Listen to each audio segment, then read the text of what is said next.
Hola, estimados estudiantes. Hoy continuamos con la clase de capacitor. En la anterior clase habíamos quedado en un ejercicio de un capacitor muy especial que se utilizaba bastante, que es el capacitor variable, que como ven tenía una estructura muy interesante de tipo peine compuesto por semicírculos y que al introducirse dentro del otro se variaba la capacitancia, ¿no? Esto se utilizaba generalmente en las radios antiguas y creo que todavía tiene aplicaciones en radiodifusión. Todavía hay gente que transmite por radio, por ejemplo, y para conseguir un sonido limpio utilizan todavía válvulas y este tipo de capacitores. Incluso hay algún video si les interesa de gente que se dedica a fabricar artesanalmente estos dispositivos, porque la industria obviamente ya ha cesado de producir, pero se consigue un sonido bastante limpio. Hay otra gente que usa son también los músicos.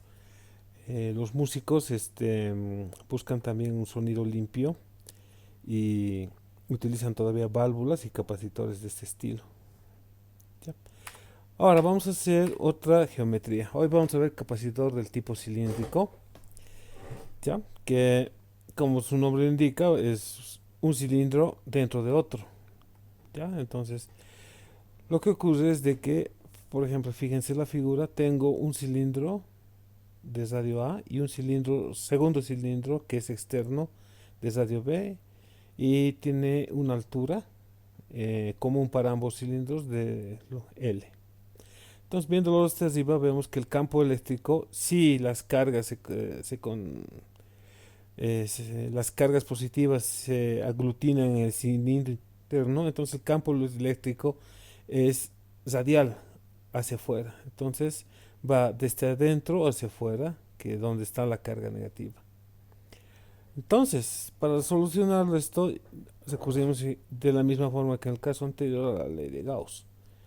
Entonces tenemos que el campo eléctrico por el producto escalar de la diferencial de superficie, en este caso también, tanto el campo eléctrico como la diferencial de superficie, el vector diferencial de superficie, tienen la misma dirección. Entonces, por esa razón, podemos prescindir del producto escalar.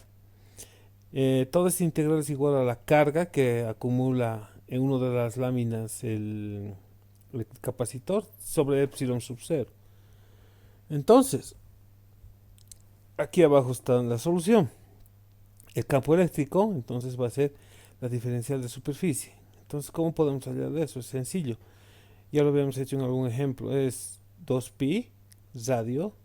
O sea, en otras palabras, estamos calculando el perímetro por L, por la altura, por la diferencial de L.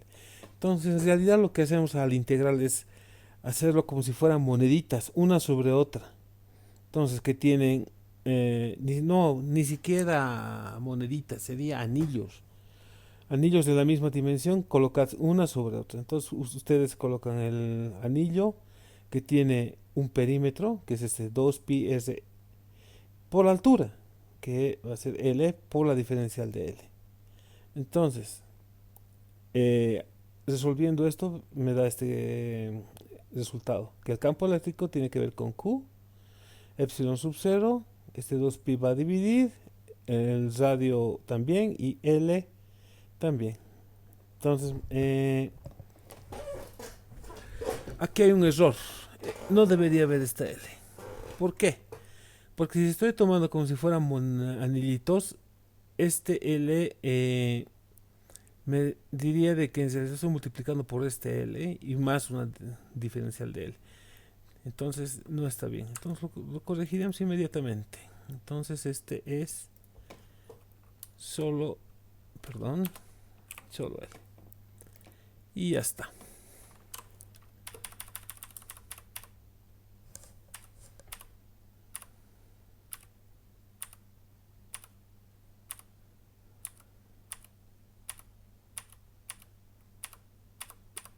Ahora sí.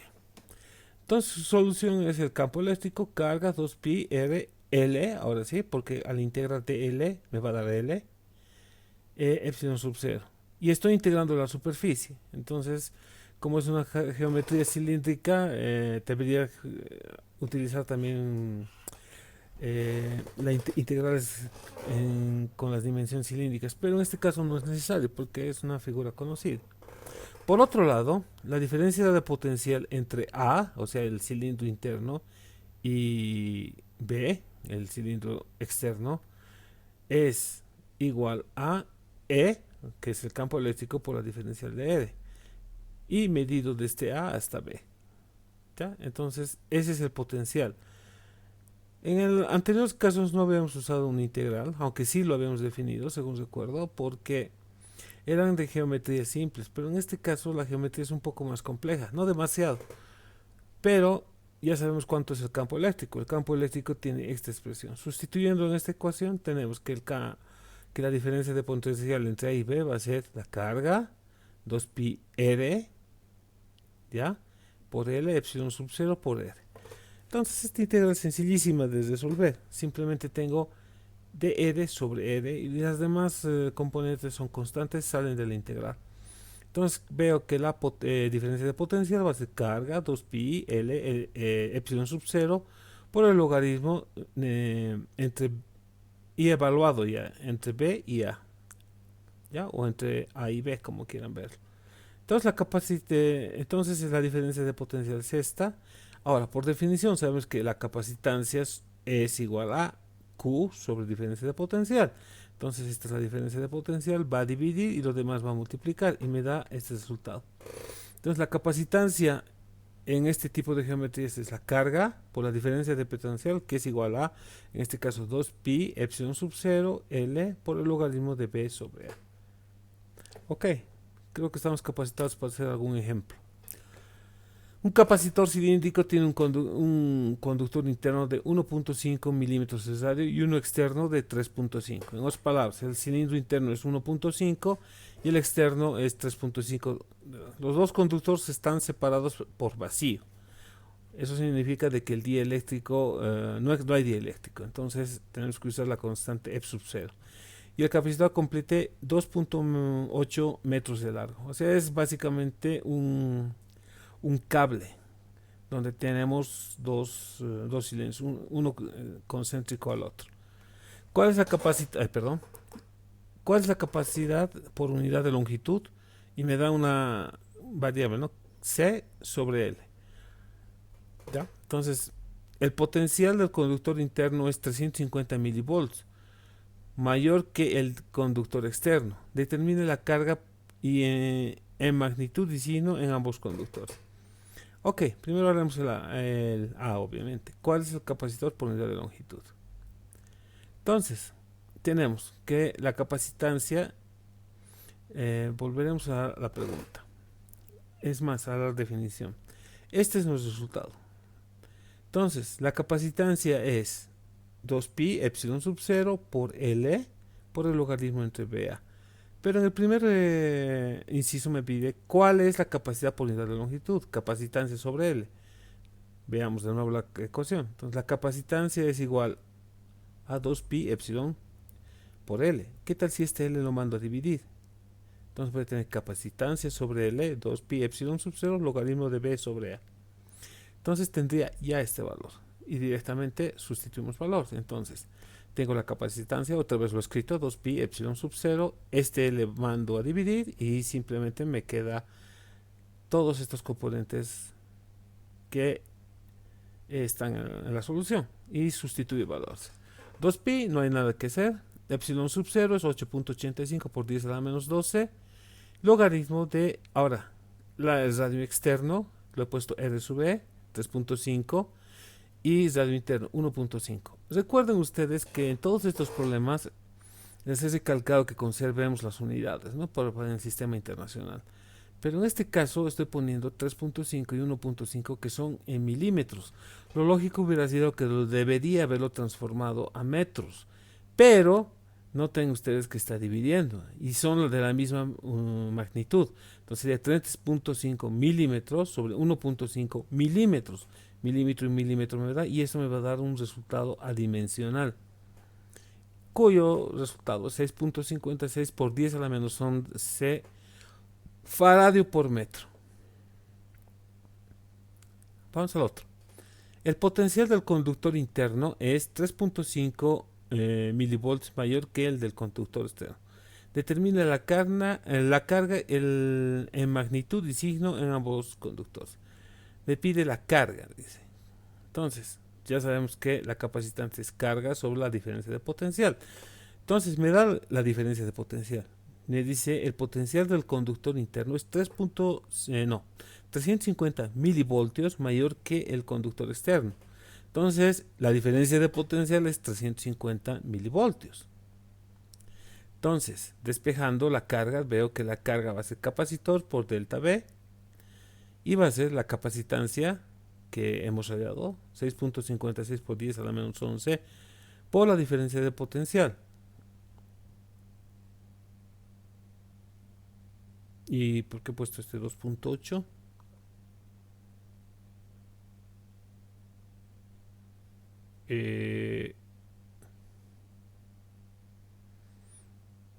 Ya, entonces tenemos que es 3.5 y ya está. Este 2.8 no entiendo de dónde lo he puesto. Y aquí estoy poniendo 0.35 porque me da 350 milivoltios. Mili significa 10 a la menos 3, que básicamente es 35. Entonces el resultado tendría que ser este 2.8, creo que se me ha entrado de contrabando. Lo corregiremos nuevamente. No debería estar aquí.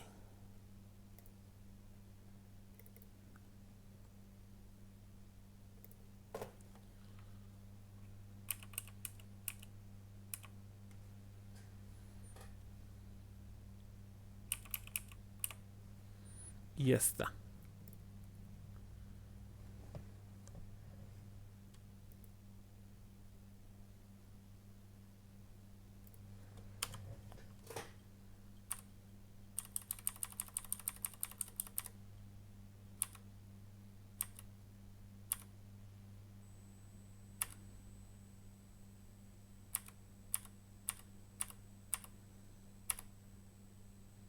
Ya. Entonces, tendría este valor. Tendríamos que ver si realmente se conserva este resultado.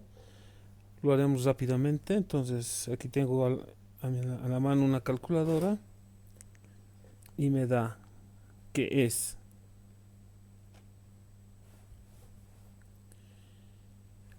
6.56 por 0.35 y me da que es en realidad 2.29, 6 por 10 a la menos 11. Entonces nuevamente corregiremos esa parte. 2.296 sería entonces creo que no es este,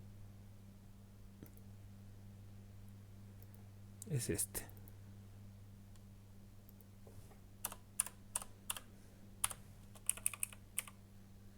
Y ya está. Nuevamente tengo que ver cómo puedo ir hasta la página que yo quiero.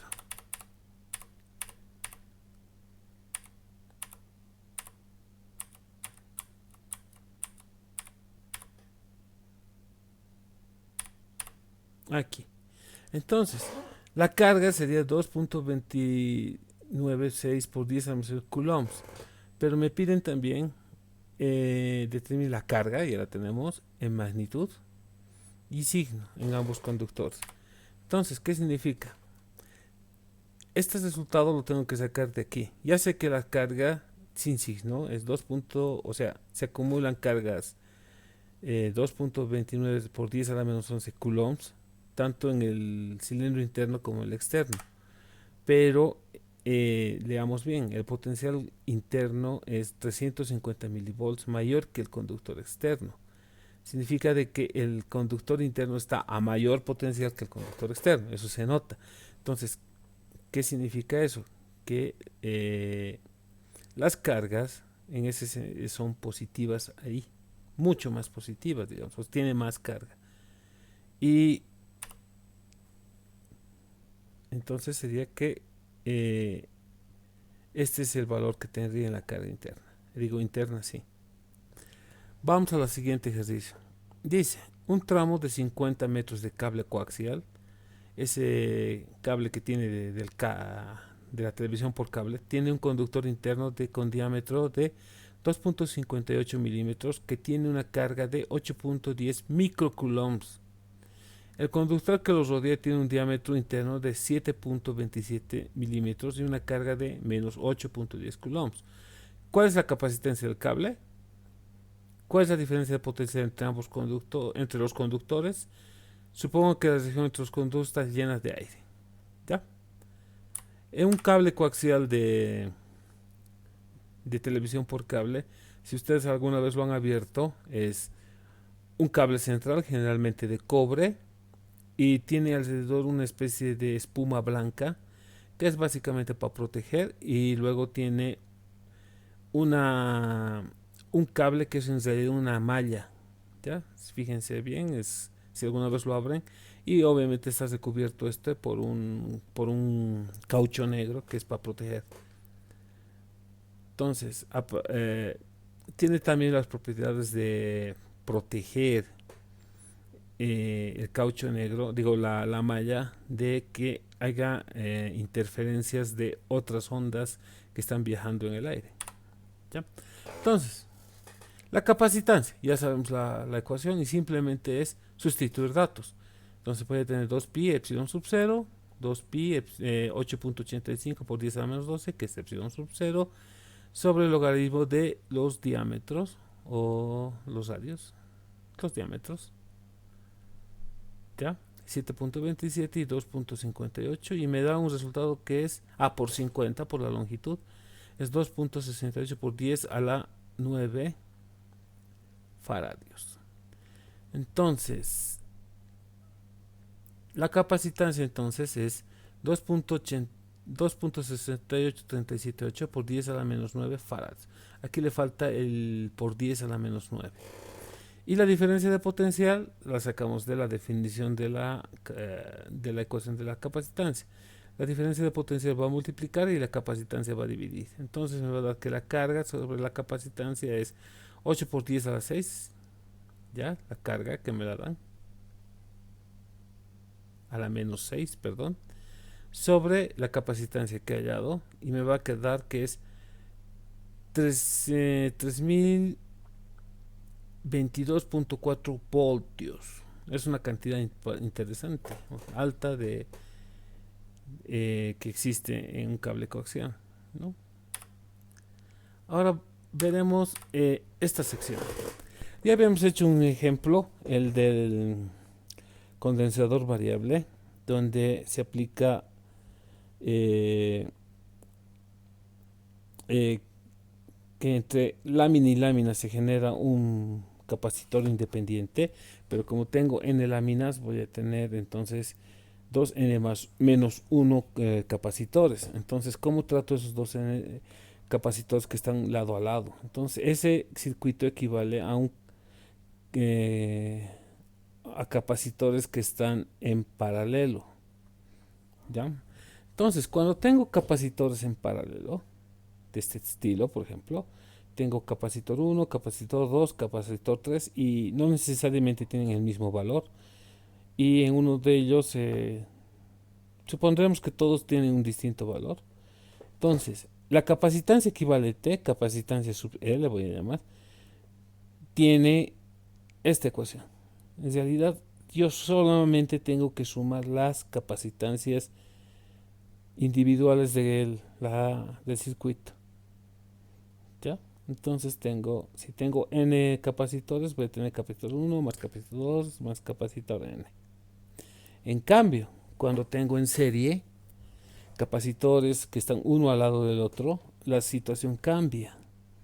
Por ejemplo, el circuito de arriba tengo los capacitores lado a lado. Entonces, capacitor 1, capacitor 2, capacitor 3, hasta el número de capacitores que tengo. Entonces, lo que sucede es de que la ecuación, o sea, la capacitancia equivalente, su ecuación es esta, que va a ser la inversa de la capacitancia total, es igual a la sumatoria de las capacitancias individuales, pero evaluando su inversa. Entonces sería la inversa, la sumatoria de las inversas de las capacitancias individuales. Entonces 1 sobre la capacitancia 2, más 1 sobre la capacitancia 3, 1 sobre la capacitancia 4, hasta 1 sobre la capacitancia n. ¿Tá? Entonces, si quiero sacar la capacitancia total, simplemente tengo que realizar esta operación e invertirlo. Entonces, ¿pero por qué sucede esto? Como les había comentado, esto funciona como si fuera una idealización, es en realidad esto. No es tan así, pero nos ayuda a entender el fenómeno. No es como un turil de agua, un capacitor, ¿no? Acumula agua. En el capacitor en realidad acumulamos energía en forma de campo eléctrico. Entonces, ¿qué es lo que sucede? Perdón, aquí. Digamos viene el torrente de agua o el flujo de agua y se va llenando este. ¿Ya? Una vez que esté lleno, si sigue circulando el agua, o sea, el rebalse, digamos, circula hasta el siguiente y se llena, ¿no? Entonces, otra vez rebalsa y se llena, y así sucesivamente. Entonces, noten ustedes que la capacitancia no necesariamente es igual. Entonces, ¿cuál sería la capacitancia total o en otras palabras, cuál sería el volumen total de agua? Ojo, no se llena todo al mismo tiempo. ¿Ya? Por ejemplo, este está rebalsando, pero este recién está empezando a llenarse, pero este todavía no se ha llenado. Entonces, cuando este esté rebalsando y este esté rebalsando, el otro empieza recién a llenarse. Entonces, la capacitancia no tiene que ver, entonces no es una constante en el tiempo, como en el otro caso.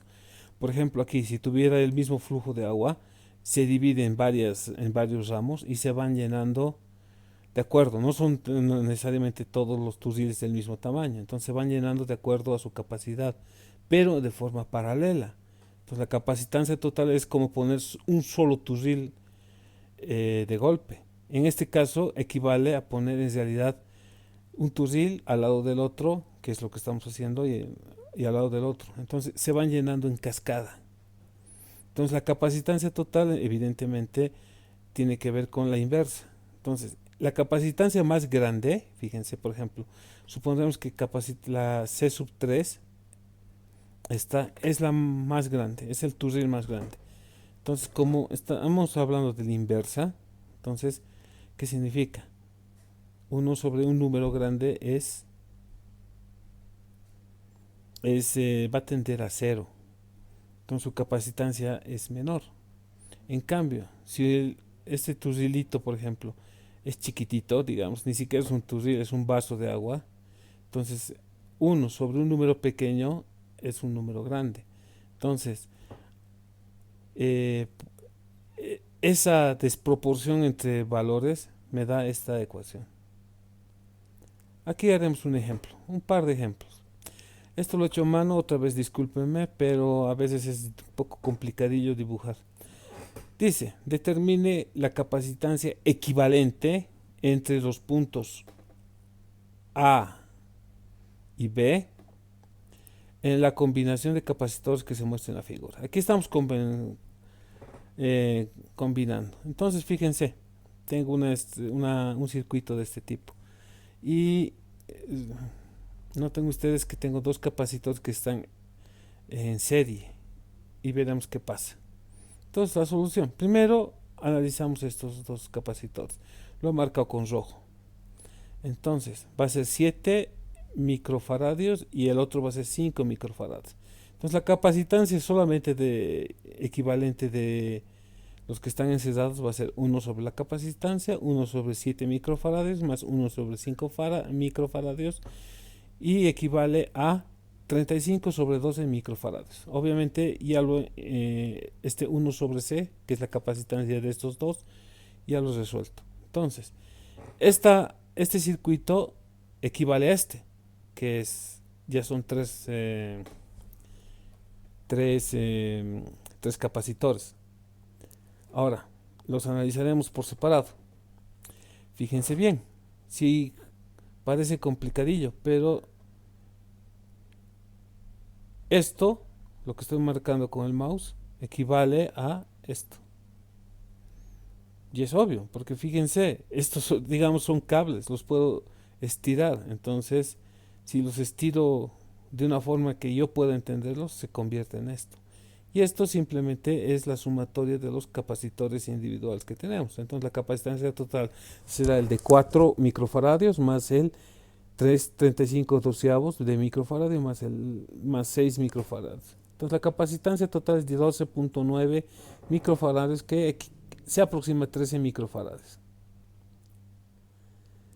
Entonces, en estos problemas simplemente hay que fijarse bien cómo se acomoda la geometría o tratar de acomodar la geometría que tenemos a las dos situaciones que hemos hallado.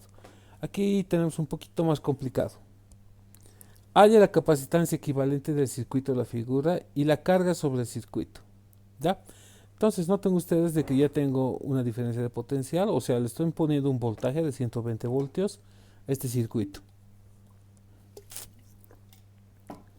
Entonces, primero analizaremos la malla interna, esta de 4, 12 y 6 microfarads.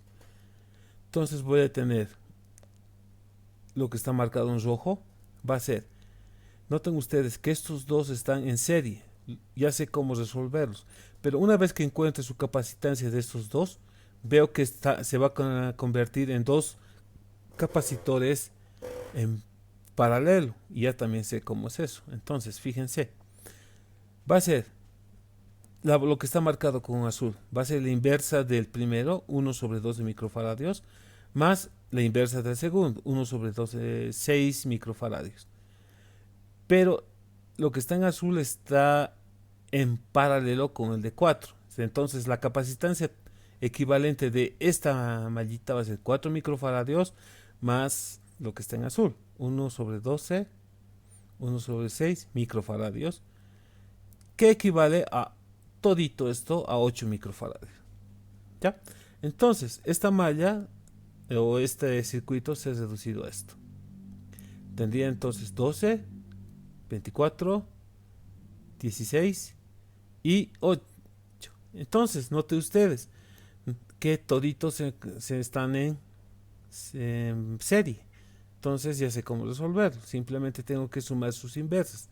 Entonces va a ser 1 sobre la capacitancia total del circuito, va a ser 1 sobre 32, 1 sobre 24, 1 sobre 16 y 1 sobre 18 microfaradios. Resolviendo, ¿ya? Aquí estoy haciendo un poco de factorización, sacando el mínimo común divisor y resolviendo de esta forma. Pero su equivalente, su capacitancia equivalente es 3,84 microfarads. O sea, todo esto equivale a 33,84 microfarads. La carga. La carga que soporta entonces es esto. Capacitancia es la carga sobre la diferencia de potencial. La diferencia de potencial tengo, es 120. Entonces simplemente despejo. Entonces la carga va a ser la capacitancia por la diferencia de potencial. Sustituyendo datos me da 3,84 microfaradios por 12 voltios, cuyo resultado es 460.3 microcoulombs. Digo, sí, microcoulombs, porque la carga es en coulombs. Ahora, hasta aquí habíamos trabajado con aire. En este caso no, pero en los anteriores casos sí. Habíamos visto de que la separación que existe entre las placas, ya sea de la geometría que sea nuestro capacitor, es aire o vacío, pero en realidad en la vida práctica en realidad se utiliza algo que se llama dieléctrico.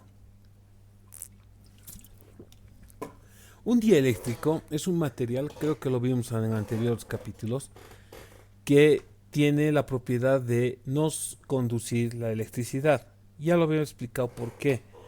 ¿Ya? Toda la materia, por ejemplo, pensaremos un pedazo de plástico, ya en su estructura interna, está compuesto por átomos, moléculas. En el caso del plástico, por ejemplo, hacen cadenas de átomos que más o menos los podemos visualizar como si fueran hilos, y por eso son dúctiles los plásticos. Hay algunos más rígidos que otros, pero básicamente son cadenas de átomos que forman hilos y que estos hilos a la vez generan un tejido. Pero si lo vemos el plástico, digamos, como un todo, vemos de que en esta estructura hay electrones libres, pero tienen la interesante propiedad de esos electrones libres de no salirse o no poder salirse del material, de las fronteras del material, ¿ya?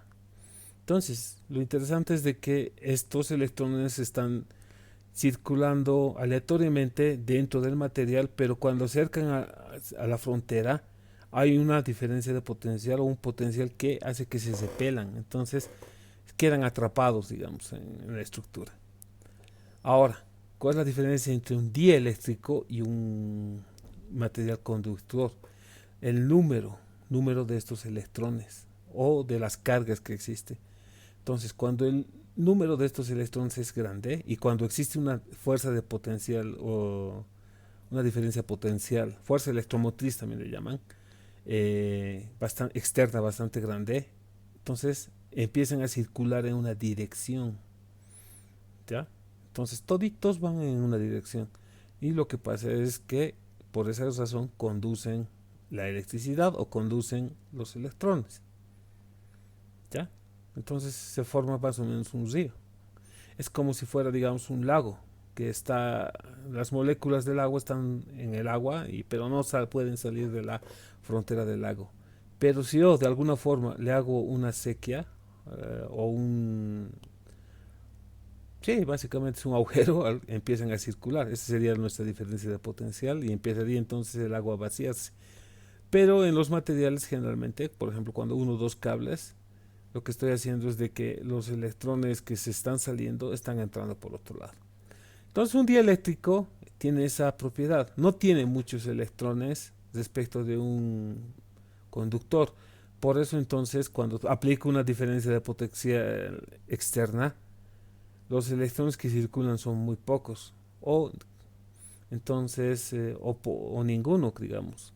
Entonces lo que ocurre es entonces de que no hay circulación. Es como un agujero negro para para los electrones que están entrando directamente, ¿no? Entonces, esa es la propiedad. Entonces, entre los conductores, entre los materiales dieléctricos, estoy seguro que los conoces. Vidrio, por ejemplo, la goma, el papel, aceites, madera, ¿qué más? ¿Qué más? A ver. La cerámica, esa la de piso, los platos, por ejemplo. Un plato de cerámico, ladrillos, ¿qué más? A ver. Eh, Plásticos, ya lo dijimos. Y bueno, ejemplos hay muchos. El agua también. El agua es un material dieléctrico. No conduce la electricidad. Lo que conduce son las partículas en suspensión que existen en el agua. Entonces, si ustedes toman agua destilada, creo que sí les mostré algún video donde utilizan como refrigerante de computadores agua destilada. Entonces, el agua destilada no tiene partículas en suspensión. Entonces, simplemente son moléculas de agua. Entonces, cuando se aplica una diferencia de potencial, por ejemplo, se mete algún objeto eléctrico, el agua no conduce. Entonces, simplemente es como un aislante eléctrico. Pero cuando le empiezo a introducir material, por ejemplo, sal, empieza a conducir el agua y ya se vuelve un conductor. Ok, entonces, lo que sucede es esto, que la diferencia de potencial en un medio dieléctrico es igual a la diferencia de potencial como si fuera un, un material conductor sobre una capa. Capa es un número que, fíjense, está dividiendo. Entonces, en otras palabras, lo está haciendo más chico. Entonces, esta capa se llama constante dieléctrica y es mayor a 1. Entonces, cuando tengo una capacitancia, tengo Q sub 0 sobre delta de la diferencia de potencial, pero cuando obtengo un dieléctrico, noten ustedes de que sustituyo este valor aquí, en esta ecuación, perdón, voy a tener que la capa que estaba dividiendo va a multiplicar. Entonces, La capacitancia va a ser igual capa veces la capacitancia como si estuviera vacío. Entonces, noten ustedes la importancia de tener un dieléctrico. ¿Ya? ¿Por qué? Porque si en el vacío tenía un valor, cuando meto un dieléctrico se vuelve, dependiendo obviamente del medio dieléctrico, se vuelve capa veces más capacitivo.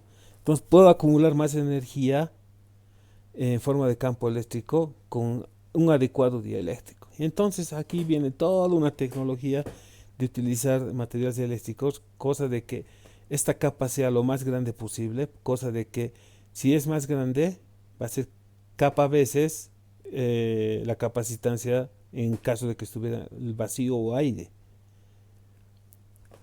¿Ok? Entonces, nuevamente, esta constante dieléctrica es propia de cada material o cada.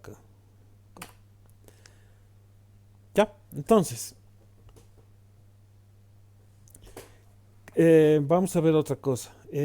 La polarización.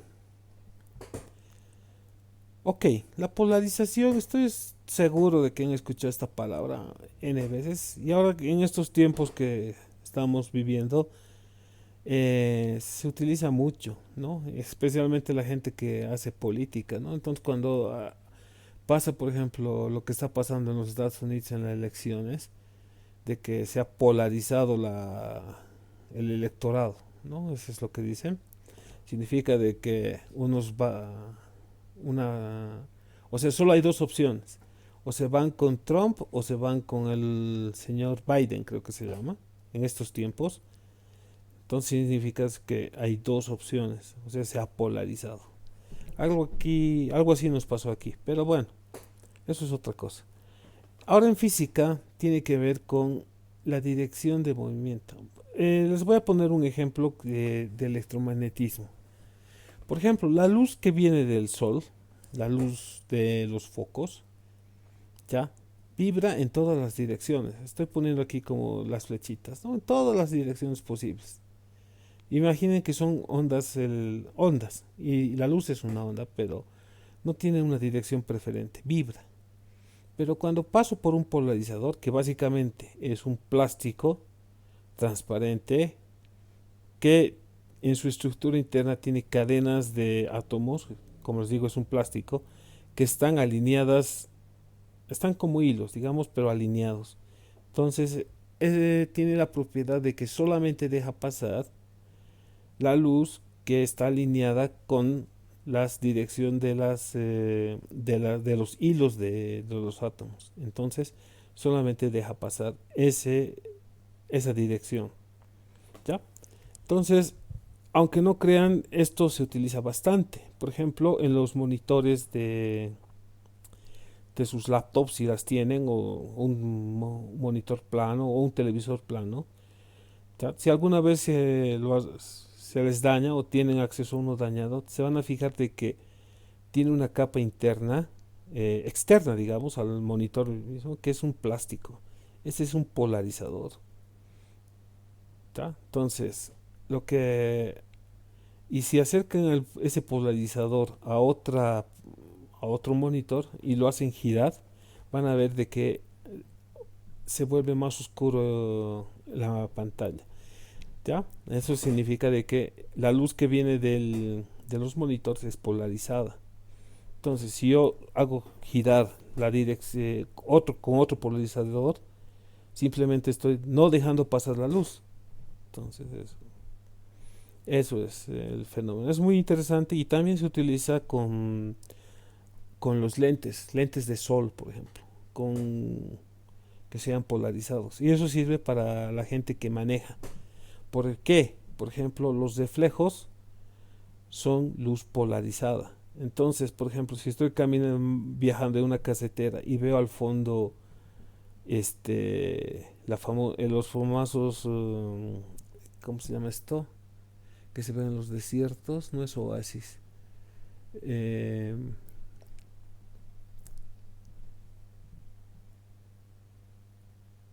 no recuerdo la palabra, pero es espejismo.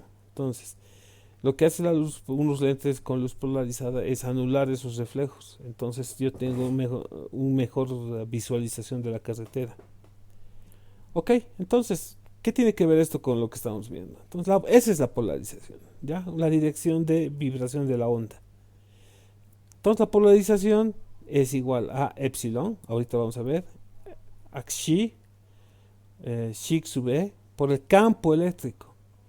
Y desarrollando un poquito más, perdón, tiene que ver con este vector de desplazamiento. Esto lo vamos a ver un poco más en el electromagnetismo, que es esta misma eh, epsilon, ¿ya? Y si lo hemos desarrollado de esta forma, uno más epsilon, digo, si epsilon, digo, no es epsilon, e, sub e, por el campo eléctrico.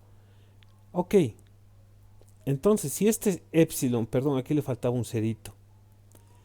Entonces este es epsilon sub 0 y este uno más xi, que esto es un tensor, o sea, es una matriz, pero no nos interesa todavía. Simplemente se nos interesa saber qué cosa es.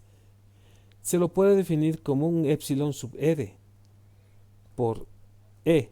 Entonces, el vector de desplazamiento, que ahorita les explico qué es, va a ser e o epsilon sin nada por e. Ahora, analicemos esta parte. Epsilon sub r es igual a 1 más xi sub e, ¿ya? Por esta misma definición vemos entonces de que epsilon sub r es epsilon sin nada sobre epsilon sub 0. Entonces despejando veo que epsilon es igual a epsilon sub 0, 8.85 por 10 a la menos 12 por epsilon sub r. Significa de que este epsilon sub r es la permisividad del medio, ya no del vacío como del medio. Entonces, noten ustedes, este permisividad del medio corrige a la permisividad del vacío, que es una constante universal. Entonces, epsilon es igual a epsilon sub 0 del vacío más o por la corrección que del medio. Entonces, cuando yo utilizo dieléctricos, lo que estoy utilizando es en realidad, o estoy corrigiendo la permisividad del vacío por la epsilon de que es propio de epsilon sub r de cada material. Entonces, por ejemplo, esta constante dieléctrica kappa que habíamos visto aquí, esta, tiene diferentes valores. El aceite es 2.5, significa de que si yo tengo un capacitor y lo lleno de aceite, entonces va a ser 2.5 veces más capacitivo que uno que estuviera en el vacío. El agua es 80. El aire seco es 1.0059. Por eso cuando utilizo aire, directamente utilizo el del vacío. La baquelita, 4.9. El cloruro de polividino, con lo que hacían los discos de vinilo antiguos, 3.4. El cuarzo fundido, que es básicamente un vidrio, 3.78. El ulne, que de neopreno, con lo que hacen los trajes de buzo, 6.7. El mylar, que es un material, una combinación es un plástico cubierto por una capa de aluminio, 3.2. El nylon, con lo que hacen las medias panty, 3.4. El papel, 3.7. Por eso los capacitores también estaban impregnados de papel mojado en aceite. Papel impregnado de parafina, que es lo que les decía, es 3.5. Poliestireno, el plastoformo, 2.56. Porcelana, 6. Ahora entienden por qué se utiliza los capacitores de porcelana. Son mucho más capacitivos que, por ejemplo, utilizar aceites y demás. Teflón, 2.1, con lo que hacen los sartenes. El titanato de estroncio, esto no tengo idea, pero fíjense su capacitancia su constante dieléctrica es altísima. El vacío es 1 directamente. Y el vidrio, el Pyrex, 5.6. Ok, ahorita vamos a ver qué es esta tabla. Entonces, ahora sí podemos hacer algunos ejemplos.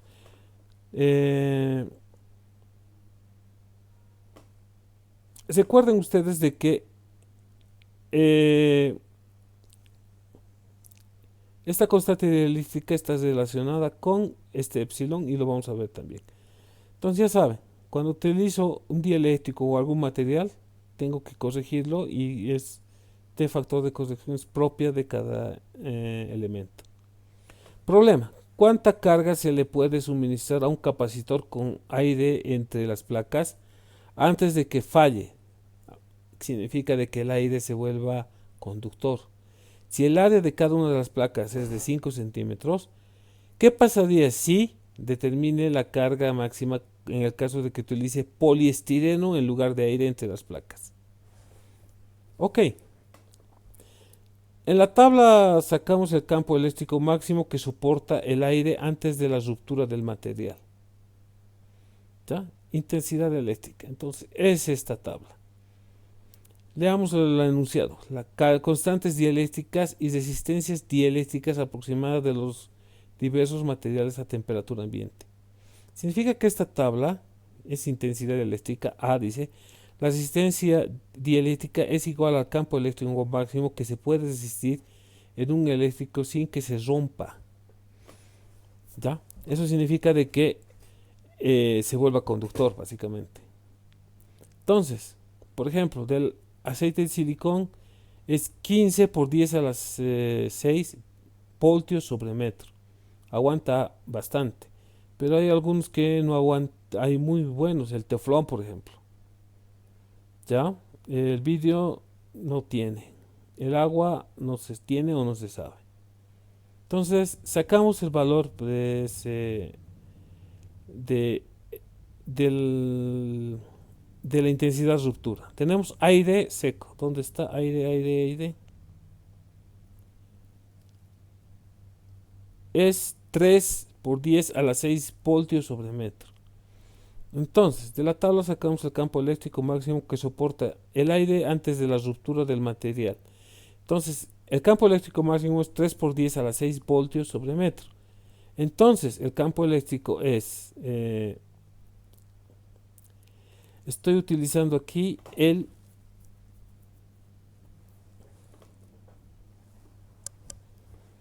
la densidad superficial sobre epsilon, que ya sabemos que es la carga sobre área por epsilon sub 0. Entonces, la carga va a ser el campo eléctrico máximo por el área por epsilon sub 0.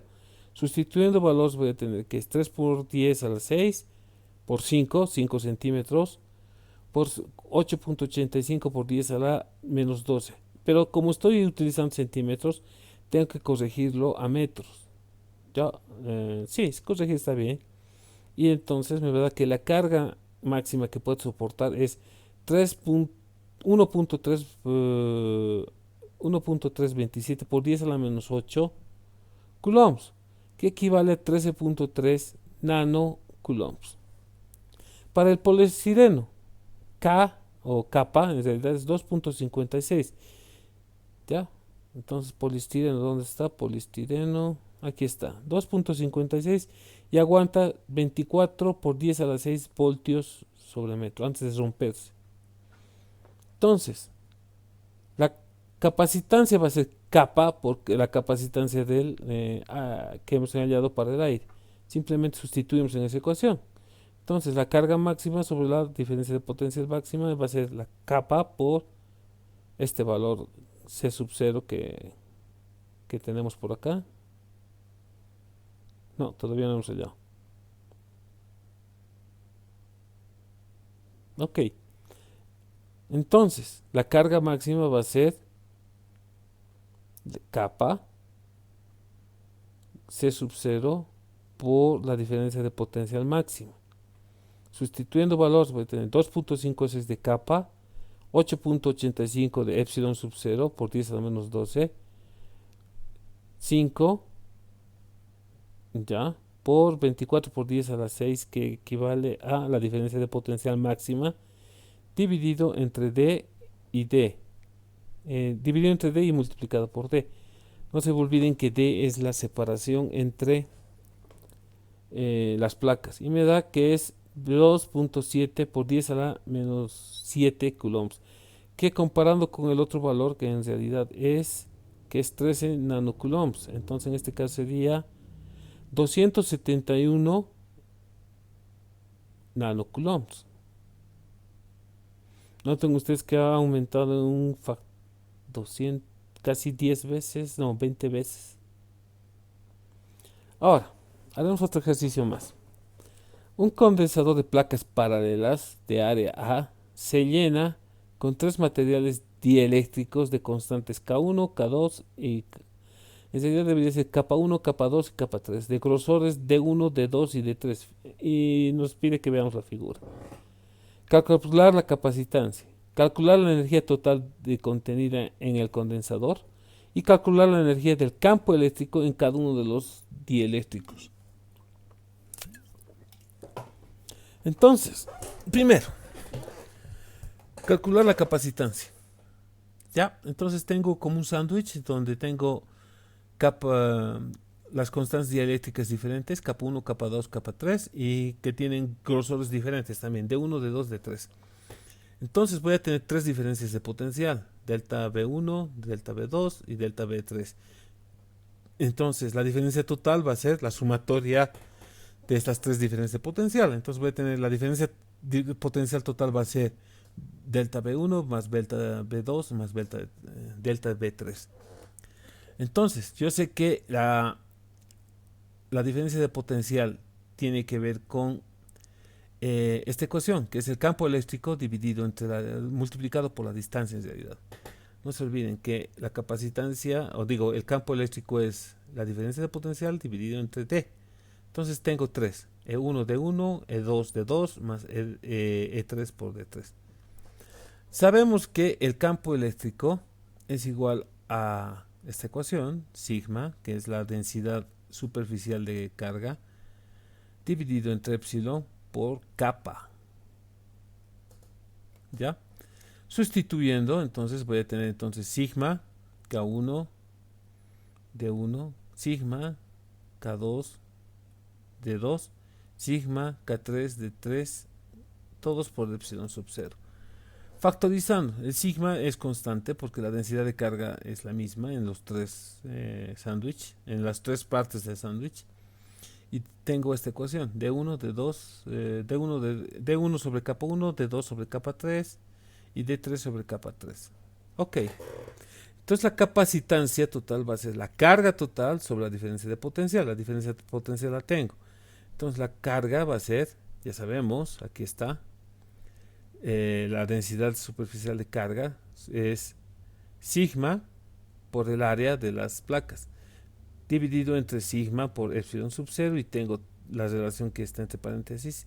Entonces sigma y sigma se me va a ir y epsilon sub 0 va a ir a multiplicar. Entonces la capacitancia total va a ser epsilon sub 0 por el área de las placas dividido entre D1 sobre K1, D2 sobre K2 y D3 sobre K3. Ok, ya no puedo hacer más, porque no me dicen que las distancias son las mismas. Si fueran las mismas, sería genial, podría factorizar. Y las capas son de diferente material, así que no se puede factorizar. B. Calcular la energía total contenida en el condensador. Entonces, la energía, no sé, no me acuerdo si lo habíamos definido, de la energía de un capacitor.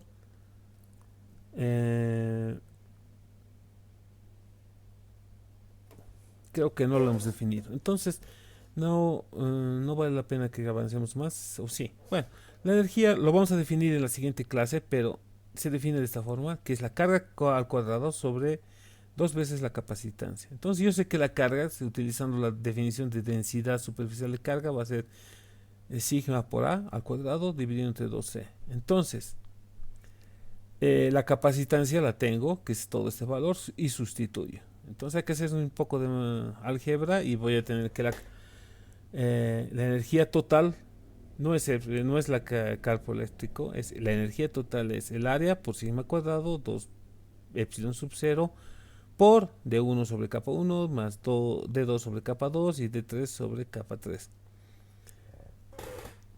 Ya. C. Calcular la energía del campo eléctrico en cada uno de los dieléctricos. Entonces la energía en uno va a ser, utilizando esta misma relación, va a ser kappa, digo sigma al cuadrado por A por D1 dividido entre 2 epsilon sub 0 por kappa 1. Y el siguiente va a ser exactamente lo mismo, simplemente que sustituir D2 por kappa 2 y D3 por kappa 3 para la carga 3. Ok, entonces nos faltaría definir energía de un capacitor. Haremos un hito más de estilo sándwich. Tomando en cuenta la figura, obtenga la expresión de la capacidad del capacitor de placas cuadradas rellenados con 3 dielectros distintos. ¿Cuál es la capacitancia? Me dice. Y fíjense, tengo digamos un sándwich mixto. Tengo dos, ¿cómo se llama esto? Una lámina que está hasta la mitad, no, hasta la 2/3 del cuadrado este. Y otra que ocupa la segunda mitad inferior y 1/3 de todo el bloque lo ocupa epsilon sub 0, que sería aire básicamente. Si ustedes se dan cuenta, esto en realidad se lo puede dividir en dos capacitores que están en serie, uno al lado del otro. Pero estos también se los puede dividir como si fueran dos capacitores que están en paralelo. Entonces sería un capacitor en serie más otro capacitor, dos capacitores en paralelo.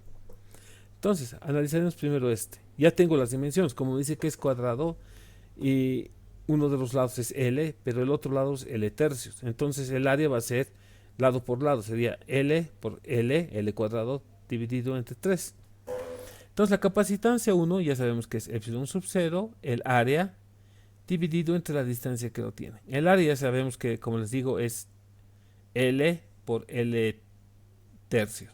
Entonces voy a tener epsilon sub 0 dividido entre la distancia, o sea, la separación entre las placas, por L cuadrado sobre 3. Ok. Ya tengo entonces la capacitancia de este valor.